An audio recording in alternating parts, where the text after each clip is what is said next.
Michael A. Wood Jr. Okay. Yes. Be precise for the many agencies that got him under surveillance. We're just talking about that. And it's called Veteran Stand. Veteran Stand. Veteran Stand. Okay. Well, we'll get to it. Where are we? Oh, we hit record here. All right. We're on the air. This is Bob Fitrakis bringing you the other side of the news. And I'm speaking with Michael A. Wood Jr. With Vet Stand. And how's it going, Michael? It's good to hear from you. Yeah, it's got to be important to have that A and that junior in there, right? I don't know why we have to be that distinctive. I feel pretty bad because there's this British historian, Michael Wood, and like he's been working his whole life doing all this historical work, and now some police whistleblower, young kid, makes it so that when you search his name on Google, it comes up as me. I don't know how to make up for that. All right. Well, yeah. Well, this is the United States. So usually, when it comes time to vote, they leave your middle name and any prefixes or suffixes off of any type, so they can make sure you don't vote. That's called, of course, cross-check, and it mainly goes against minorities, people of color. But anyway, that's another show I did. But are you out in the Standing Rock area at this point? I'm not out there right now building the organization. We had to develop that into an administrative and an operations side, and you can't really have the executive director out in the middle of nowhere, unable to connect to society. Well, not unless, he needs a good beating and it would help the fundraising. I think that's part of the job of the executive director. Am I wrong here? No, you're certainly not wrong, but I don't think we have a good pathway for that imagery at the moment. Okay, so what are you trying to build and why? Well, okay, so I'm trying to build with Veteran Stand, which is essentially the action wing for activism that we keep saying, like, what should we do? How can people, in Iowa, in the middle of nowhere, what can you do to help make the social justice causes go forward, whether that's Flint or it's Standing Rock or some other issue that we develop? Well, I didn't realize it, and I should have realized it, but there's a whole bunch of veterans out there that want to continue that service and kind of have that fire in them to really serve the people in their community, and they don't feel largely that they did that or did that to enough of an extent in the actual military. So they want to continue that back home, and so now that's the answer. You want to know where to go? Well, then we'll provide the work, and we'll continue to do the service, but we just need your help. You funnel that help towards us, and then we can actually carry out what that action wing is. What was your service as a veteran? I was in the Marine Corps in a fast team unit out of Yorktown from 1997 to 2001. I left as a sergeant, only did my 4 years. Okay. Any combat? No, I mean, our unit doesn't do that anyway. A fast team is site security, and it's like the SWAT team for the Marine Corps. So you have to be forward deployed. War would be something we wouldn't even consider. It doesn't matter to our individual missions. Well, I had an uncle, he's now deceased, who is a jump sergeant in the Air Force, and his entire life was based on securing airports. And finally, in 1967, he got to secure his only airport in Detroit, Michigan, as a result of the riots. And that came directly out of the lack of social justice, right? A completely racially polarized city run by white police commissioners. So it seems like there's plenty for vets who want to be involved in social justice to do today. And I think it's incredible. Yeah, I remember reading the New York Times and other accounts out at Standing Rock with the role of the veterans out there. Could you explain that, what was going on? Well, essentially what we were doing in Standing Rock is the thread came out between Wes and I having some conversations, Wes Clark Jr., the son of the former Native Supreme Commander, to go out there. He has an environmental and a spiritual cause, and he knew I had the social justice kind of activism going on. So he wanted to go out there and put our bodies on the line to protect the people however we needed to. And that turned into a huge growth that I couldn't have anticipated, of raising over $1 million and ending up with over 2,000, we'll just say to be safe, veterans showing up, getting a delay in the Standing Rock mission down there. But it's important to understand that kind of the questions that I can answer on that are how we get the vets up there and how we organize and what our purposes are, because ultimately our mission is to serve. So when we are at Standing Rock, it's kind of to step back and go by what those we're serving actually want us to do, and not be the faces, to rather be the framework and structure of what they need. Could you go into some detail? How did you serve at Standing Rock? Well, the thing for Standing Rock at that time is it was clear that we needed to get more media attention up there, and we needed to have a show of essentially solidarity, that this wasn't just a Sioux standing alone. It wasn't just a few amount of tribes. This was an American issue that was important from many different perspectives, whether you're a libertarian and you care about small government, or you are respectful of treaty rights, or you're a conservative and you care about the government spending hundreds of millions of dollars protecting the profits of a few elite people at the expense of the taxpayer that's struggling out there day to day making minimum wage. So no matter what your perspective was, we come together and serve what that community needed. And what they needed at that moment was that show of force. And that show of force really shocked the government, at least for that moment, and was able to immediately give us that delay. And then really the story that came out of there was that we got 2,000 people up there and back home alive, but more importantly, that something was achieved, and then it was achieved too early. So it was, how do you get out of this trouble of achieving your goal too early and being stuck in the middle of a blizzard, is what ended up being the actual story. Right. I wanted to turn a little towards the question of policing and civilian-led police models. I've written a anthology called Cops, Cover Up, and Corruption. I've been writing as a social scientist for decades now on the Columbus Police, which actually have very bad data when it comes to the Black communities in this city. And we've been pushing for a civilian review board for more than 2 decades here in Columbus, and that battle continued. There was just massive macings within the last 2 weeks here in Columbus. There was another case that occurs frequently, a mentally ill man who was, when the police showed up, they shot him. A few years back, 2011, they shot 4 people who family called on about their mental illness. None of them armed with guns. And we have a huge problem here in Columbus, as we do throughout the United States. So could you tell us a little of your involvement with civilian-led policing models? The quickest way I can really get to this concept is, I was a street commander, so I knew what the street was in real life.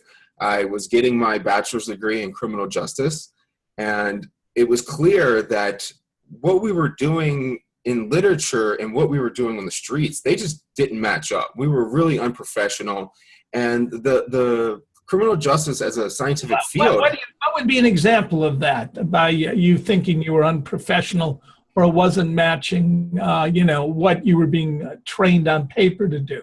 Oh, sure. So they're going to tell you something like evidence-based policing is a very common theory that you'll hear about now, or intelligence-led policing are these theories where you go into the data and you take a scientific approach with the data. But what they're not factoring in is that your data comes from the execution of colonialism in the American history, going all the way back from the beginning. So American history and police data starts with police in the North capturing runaway slaves and returning them back, and then calling them criminals. So then you get your first criminals from the police system as being these Black males, essentially, who are between the ages of like 16 and 24, which is going to be a frequent number that you kind of hear. So then as time goes on, you start looking at those people saying, these are the criminals. So if we're going to use our police intelligently, then we focus on these people who commit crimes. And who are the people that commit crimes?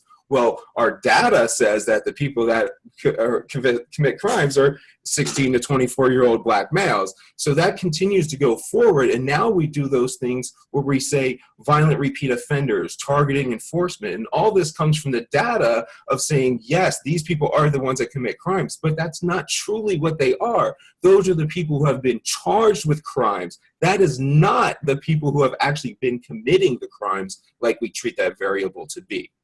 So I went progressing further, and I got my master's degree in business management and started to see how all of our metrics and incentives just don't align. So what would we do to align these metrics and incentives in reality? Well, that goes into me developing the civilian-led policing, which accounts for the history as what we need to fix in policing and then how to do it. Yeah, we in Columbus here, the mayor has just announced a summer safety initiative will be run year-round. The summer safety initiative has just a awful reputation in black and minority and poor communities for shooting people. In fact, there's been huge protests saying, whose safety are we talking about? But these ideas that somehow and these are undercover plainclothes units who are called the jump out boys. I mean, essentially they go in undercover in plain clothes, have a lot of money, pretend like they're stoned, hang out in cars with pistols drawn. And this is considered something that's bringing safety. They shot up a neighborhood with dozens of shots. A black male walking down the street with a gun in an open carry state was shot. And the argument is that would have never happened in a white rural area. How can a community move towards a civilian model? How do you convince authority that you don't need this, what increasingly looks like a militarized model of the police? Yeah, I mean, that's what Avi is working on, who is the executive director of civilian-led policing, trying to get that through, because I don't really know the exact answer to that question. If I'd have known that, I'd have put this in a long time ago, and we would have had some test models going in. But so, yeah, you have a couple of things for me to address there. And one is I was a knocker or a jump out boy for years. That's what I did in Baltimore. So, I mean, I know intimately those tactics and what they result in. That was kind of part of my epiphany of coming out of it, of how bad the drug war was, because I could see I was just the enemy in that community and making it worse than when I actually got there. Our efforts would be something bad. So when you talk about the violence and the safety thing that they're saying, whose safety? Well, in America, like policing being bad is just a microcosm of our country because of all of the power and the interaction that comes together. It's just an expression of our culture. And we've decided that violence was the answer to all these safety concerns. And that's obviously completely irrational. You're fighting fire with fire and wondering why your fire doesn't get put out. And so whenever you call somebody in with a gun and you're talking about taking their rights away, that is inherently violent. Police are almost always a violent response to a situation. So we have to completely change that paradigm of what that is in a police response and what policing is. The big problem with reform is that I know, like, it's gonna sound bad coming from me, because I'm gonna tell you civilian review boards are a complete waste of time, because we're not focusing on what the actual problem is. We're trying to put Band-Aids on things and trying to regulate who you're being policed by, instead of you determining how you will be policed. That's always a thing. It's been, okay, so what do policing do? Well, everyone argues about which person will tell them how they will live their lives and be free Americans. That is a completely ridiculous idea. We need to have that civilian review board all the way at the top, and the police department then doesn't serve the mayor or the board. They actually serve the interests of the community. And there's all kinds of different reasons why this is super important, but even if we just take the basic business model of having milestones and goals, the milestones and goals when you are serving a governor or a mayor are at 4 years or 8 years at most. And you actually can't address social ills in 4 or 8 years in any type of plan that's going to make that person look good, because the things we need to do will have delayed reactions. the number one correlate to violent crime in the entire world is lead poisoning. Lead poisoning has a 22-year delay in its reduction of violent crime. Those epic delays in the reduction of crime in the 90s are a direct result from taking lead out of the gasoline in the early 70s, a 22-year delay in the reduction of violent crime. The epic crime reduction in New York City is a direct result not of policing, but of the public health department in New York City, who got the lead levels lower than any major city in the entire country. So there is no coincidence that the city with the most epic crime reduction in the entire history of this planet is the one that addressed lead poisoning at the most vigorously of any city in this entire planet. So we have those kind of things that we need to look at, and that's a 22-year goal. You, when we have this discussion, you will say, yes, I want my police department to fight lead poisoning because I care about the city and I will be here in 22 years. But a mayor doesn't. They have 4 or 8 year goals and don't care about your children 22 years from now and how that will pay off. So that locks us into this continuing escalation of militarized policing because you're the enforcement wing of that mayor. And yes, we can stamp down crime in a short period of time if we're excessively violent. That's what Singapore does. That's what the Hitler did. That you can do that if you want to be incredibly aggressive. But now that when you continue that cycle, you see that a militarized police department will come after your child in white rural America. You are not safe. Zachary Hammond was gunned down just like many other people were. And this grows because they continue to enforce those things that I talk in policing, which underline the entire aspect of what policing is, and that is the creation and maintenance of oppressed classes and then extracting resources from those oppressed classes, the valuation of the property of the elites over the lives of American citizens, especially those oppressed classes, and the continued genocide of the Native American people. That is what policing is constructed of. So until we tear that down, no reforms are possible. And the only way to tear that down is if you take control of your department from top to bottom, not just a civilian review board where you're saying, okay, well, when things go bad, then I have a say. Well, if you have the authority to have a say when things go bad, well, then you have authority to say when things are good too. Well, we tracked Avi down here. I'll let him introduce himself. Avi, it was suggested that you may have some insight on civilian-led policing models. So how to actually implement it, I believe, is the way to go about it. Is through 2017, there are a bunch of mayoral and city council elections. We're going to try to get some people running for office who would agree that once they get into office, they will give up control of the police to the civilians and allow them to decide how they want to be policed. It's as simple as that. It's harder to get done, but that's why I'm here in Columbus right now, is to try to talk to people who will be running for office to see if they're interested. Okay, yeah, there's some people up for city council. And again, I spent 3 years as the NAACP attorney negotiating, and part of our notion was that you would actually elect the civilian review board from the neighborhoods. We actually got the police to agree with it after a tremendous amount of unrest in the city. And it was the mayor who would not go along and change the charter. Mainly, we had lawsuits against them because they weren't keeping track of records on whenever police shot people. So we kind of difficult to go after police shootings when you don't even know if there's official records of it. Right. So actually, with the selection of the people to the board, Mike can tell you more about this, but the idea is not to have them elected because that just leads to more popularity contests and more money getting involved and gets corrupted. But more so to do a jury pool style. Just sort of kind of random. Yeah, because otherwise you get people in and then it just becomes the same thing as everything else, where the mayor just picks who he wants or the donors pick who they want. All right. So what else did you do or help organize at Standing Rock with veterans? Well, right now we're still up there. We still have a team up there. We're directly working for the Cheyenne River Sioux. And just getting supplies out there, coordinating with logistics to help them in what they're right now just establishing a protest camp there that isn't really something active like Ochetti was. What we're looking at now is that the fight probably has moved elsewhere.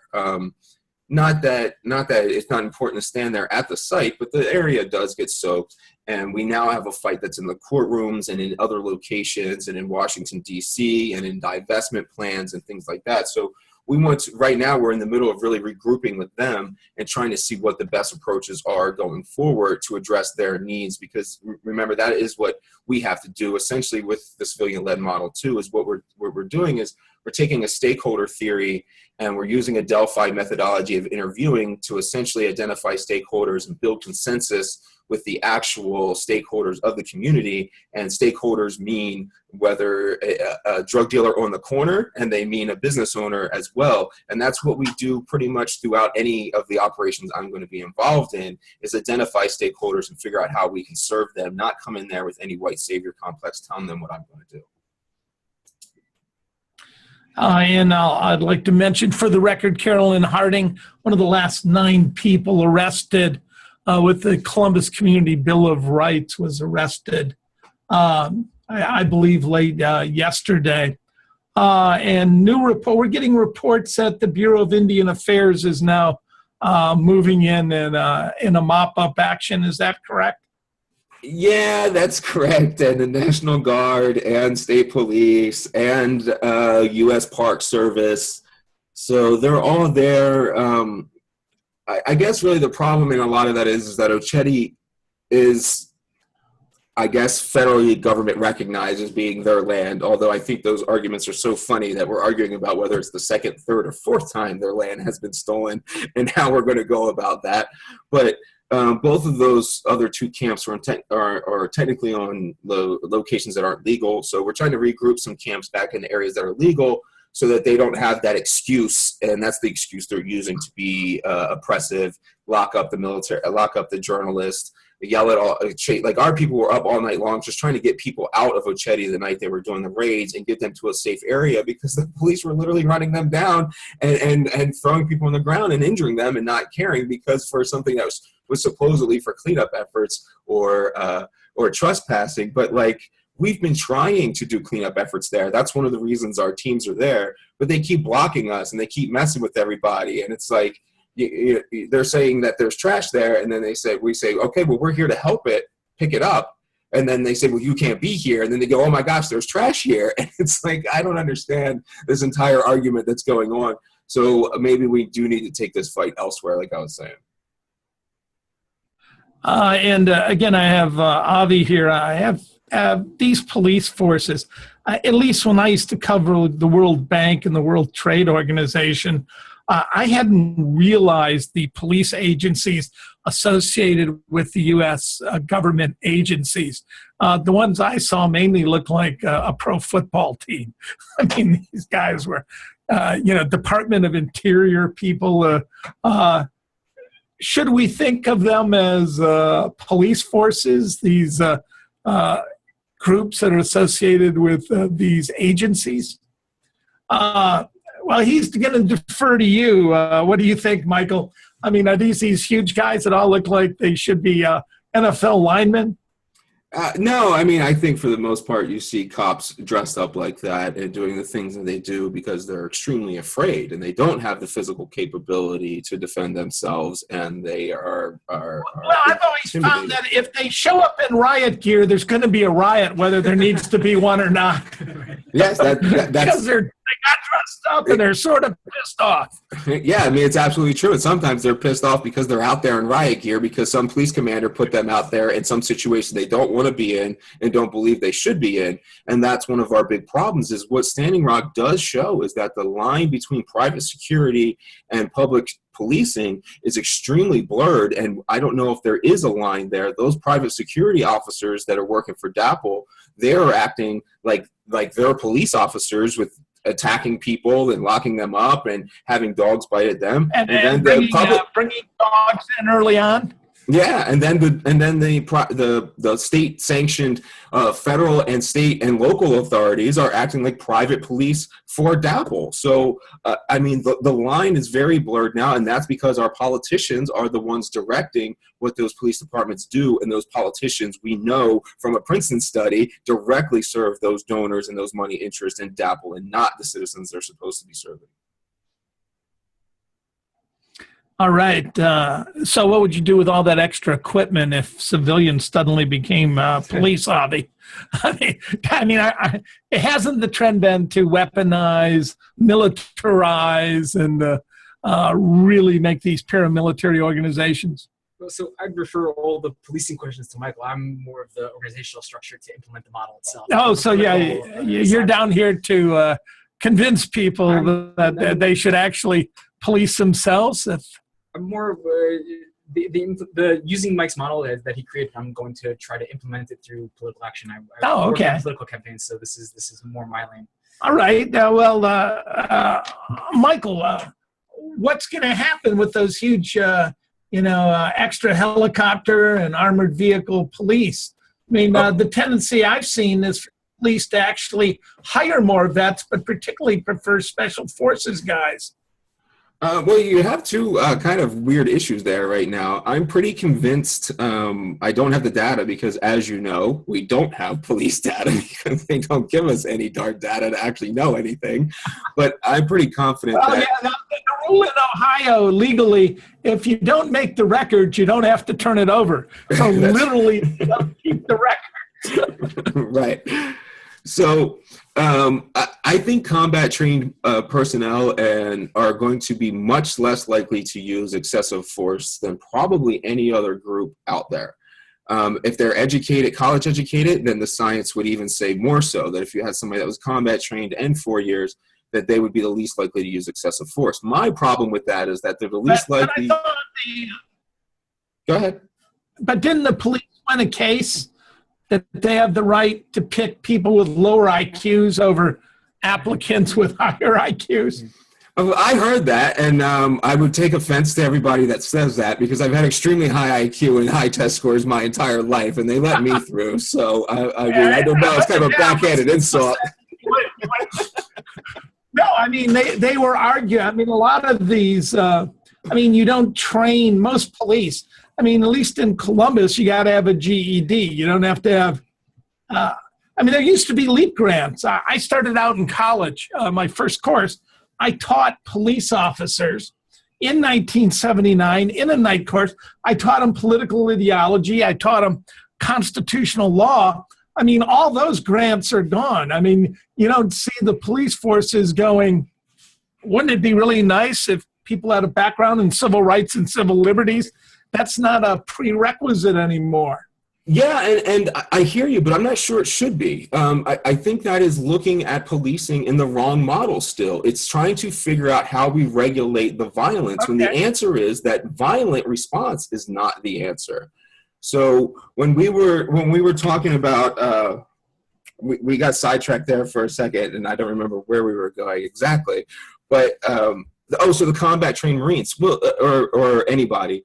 They're confident in their skills and in their shooting abilities, so they don't use excessive force. The ones you see using excessive force are the ones that are the scared ones and are being like the street bullies. They're not people that are confident in their skills or are disciplined people. But having those people I don't think that that's what policing should be. It shouldn't be that violence is always the answer going forward. So, for example, this question that you just asked of me of what do we do with the military gear? All right, let's put civilian review or civilian-led policing in practice right now. Don't ask me what I'm going to do with it. What do you want to do with it? It's your city. What do you want to do with it? Melt it down, maybe build a nice sculpture. All right, so let's melt it down and make a memorial in Columbus of the end of militarized policing in this first place. How's that sound? Right. Does that sound like a good plan? Yeah, I like it. All right, so that's what we would do. Yeah, That's civilian-led policing in action for you right there.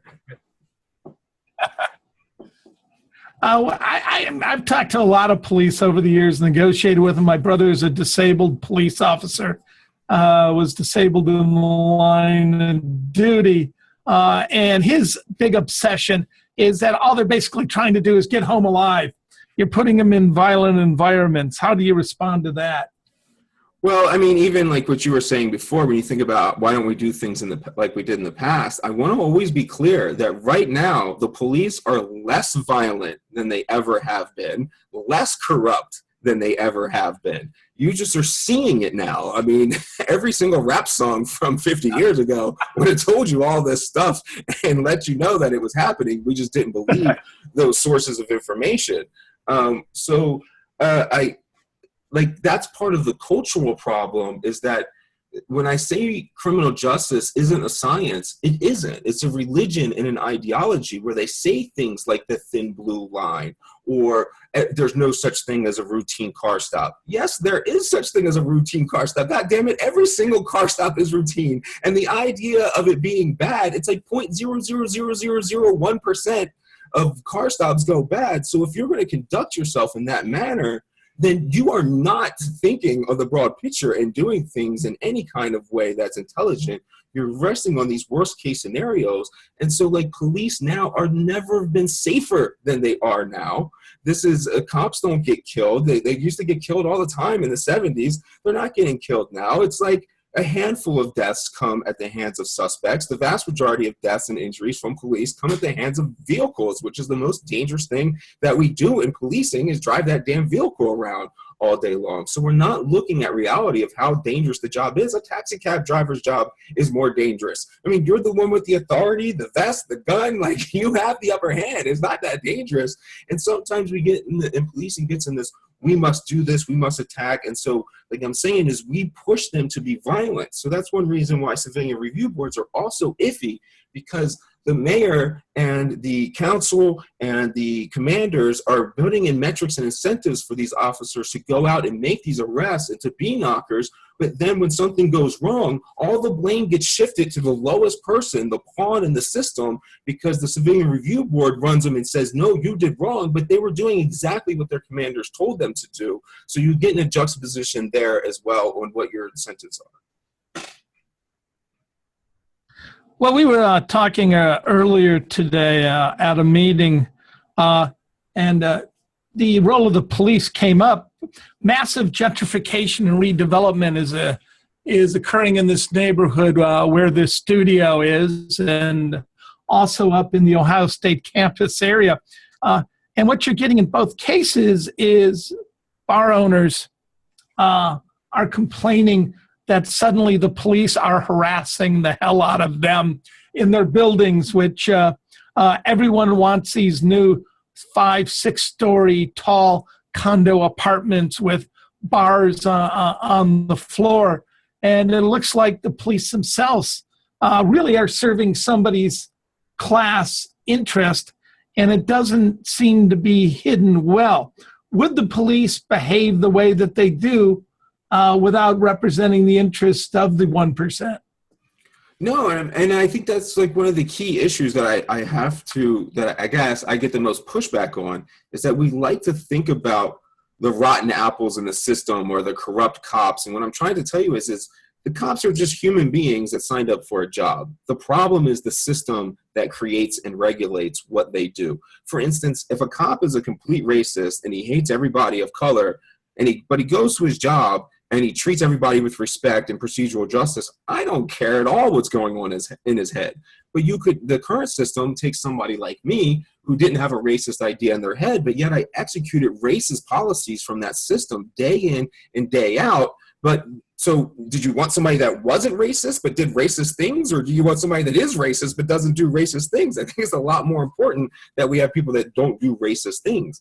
So you will have a system, you guys will create a system and have metrics and incentives that will encourage officers to do those things, which they do want to do. One of the craziest studies that I just saw is that they pretty much demonstrated that when people go into the police department, they go in with more ethical and moral integrity than when they graduate the academy. The culture of policing literally corrupts them to be less ethical than when they went in. So if we look at the things and why they went in, those are the same things you want them to do. So if we capitalize on those things, then they will go out there and be with the community. Trust me, most cops do want to play basketball with that kid on the corner. The problem is that their commander will yell at them if they do that and want to know where their stats are, because they're not serving the people, they're serving those 1%. So if you're picking the commanders and you're picking the metrics and incentives, well, of course it all works out fine. Well, most of the data in Columbus here, our area, suggests that the police don't live in Franklin County, nor do they have any desire or incentive that they look like a occupying army. Many of them live in right where the rural meets the suburban, up in exurbia somewhere. And there doesn't seem to be any attempt, let alone civilian-led policing, but any attempt to get anyone who actually lives in these neighborhoods to be police. All right, so you ready for my pushback again? Okay.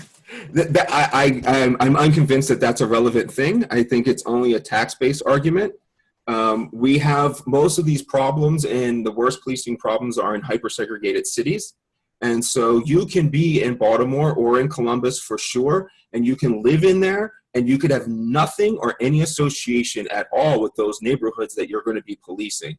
I could have lived in a bunch of areas in Baltimore where I would have been completely isolated from the Black community because we have hypersegregation in these cities. And still, just because I live 2 miles away doesn't mean that I suddenly adapted to that community because of my mere residence. One of the officers that was involved in killing Freddie Gray lived 1 block away from Freddie Gray, but yet still led to his death. There was a recent, the cop in Anaheim, when we're talking about that. You want that cop to be your neighbor? See, that's the thing, is this isn't, we're looking at this in the wrong paradigm, and I don't want to be an authority figure, but I am when it comes to this aspect, is that we're still trying to regulate police doing the wrong thing. So it's about integration, not occupation. So one of the things that really drew me into the neighborhoods was I had to get my tuition reimbursement. I had to go and volunteer at the rec centers in the impoverished neighborhoods and marginalized communities.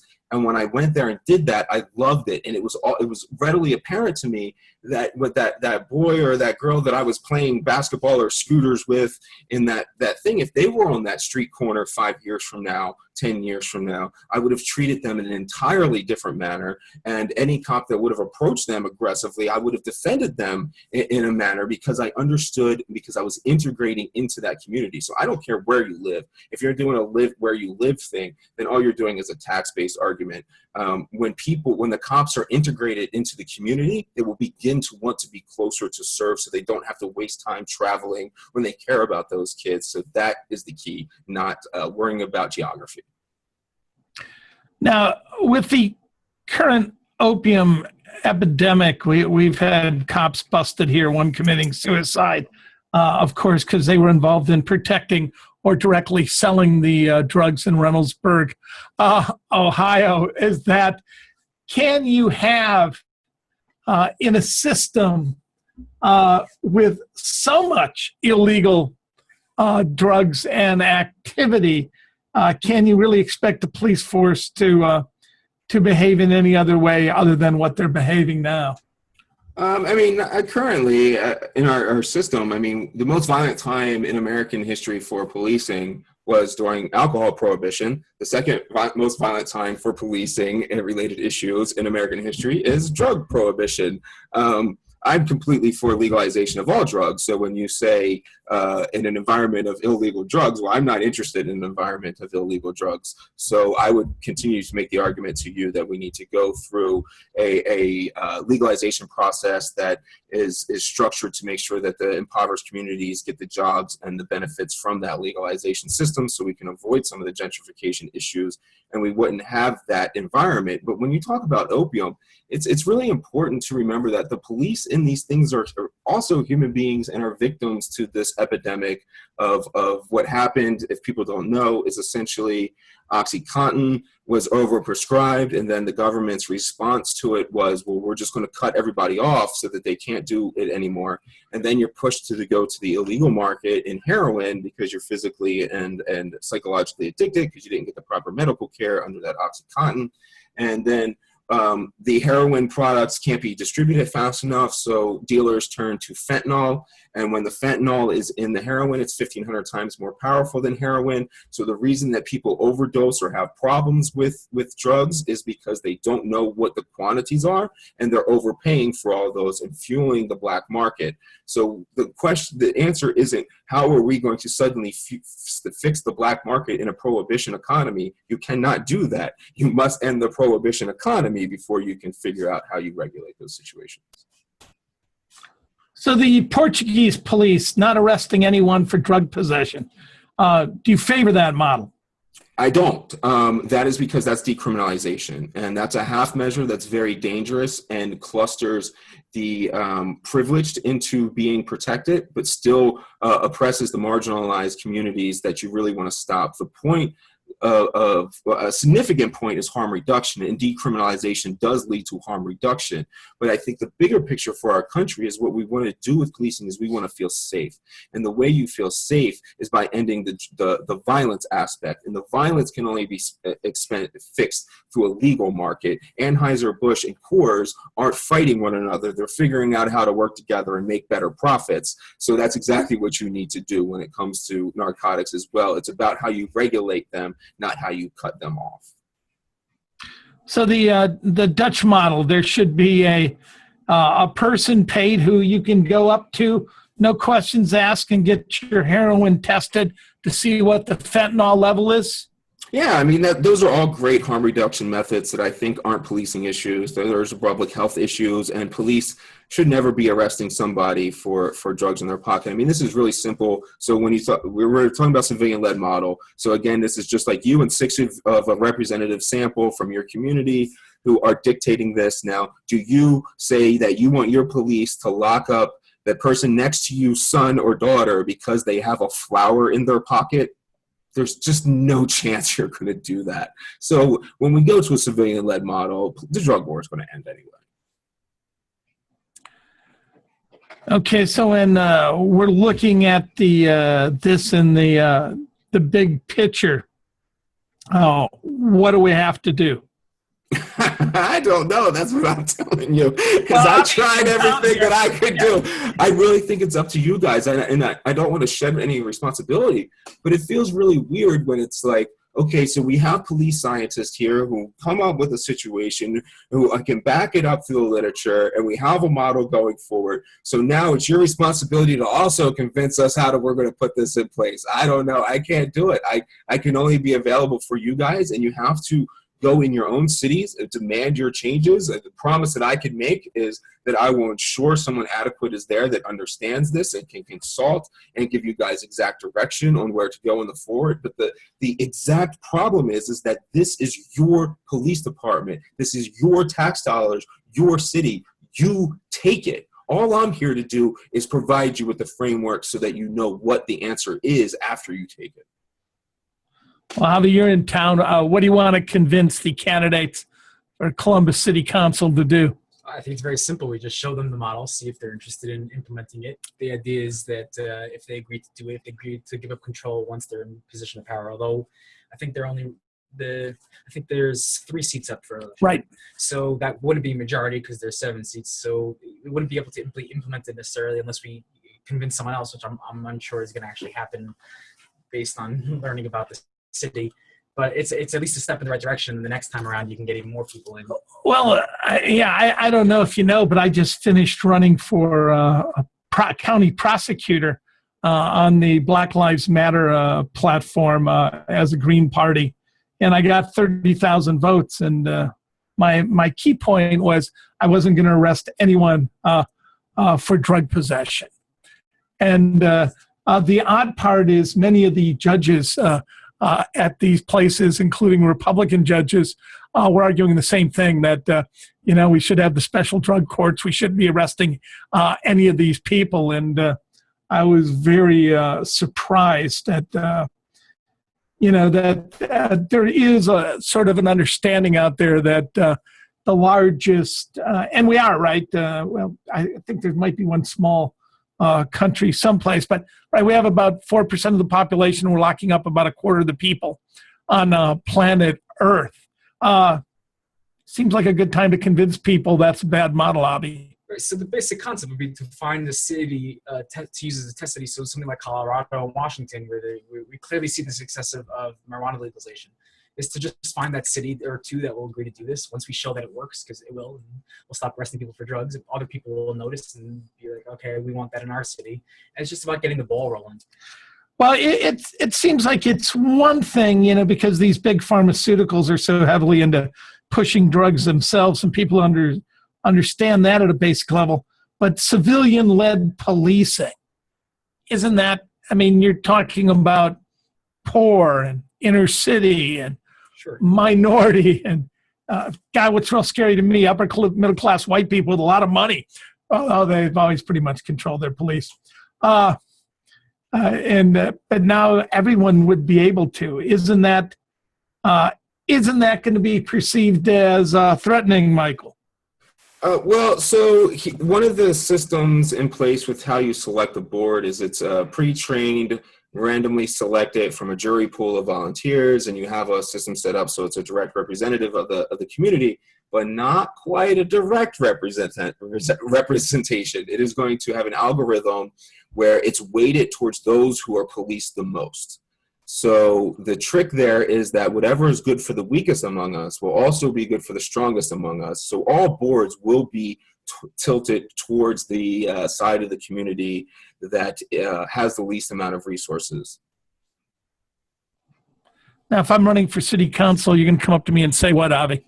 Well, I've already talked to someone who's running for city council, basically just explaining the model, see if it's something they would agree with. If it is something they would agree with, we will try to get them support and exposure around this issue. And then hopefully they will help them win. All right. Good conversation. This is Bob Fitrakis, bringing you the other side of the news. Thanks, Michael. Thanks, Avi. Enjoyed the discussion.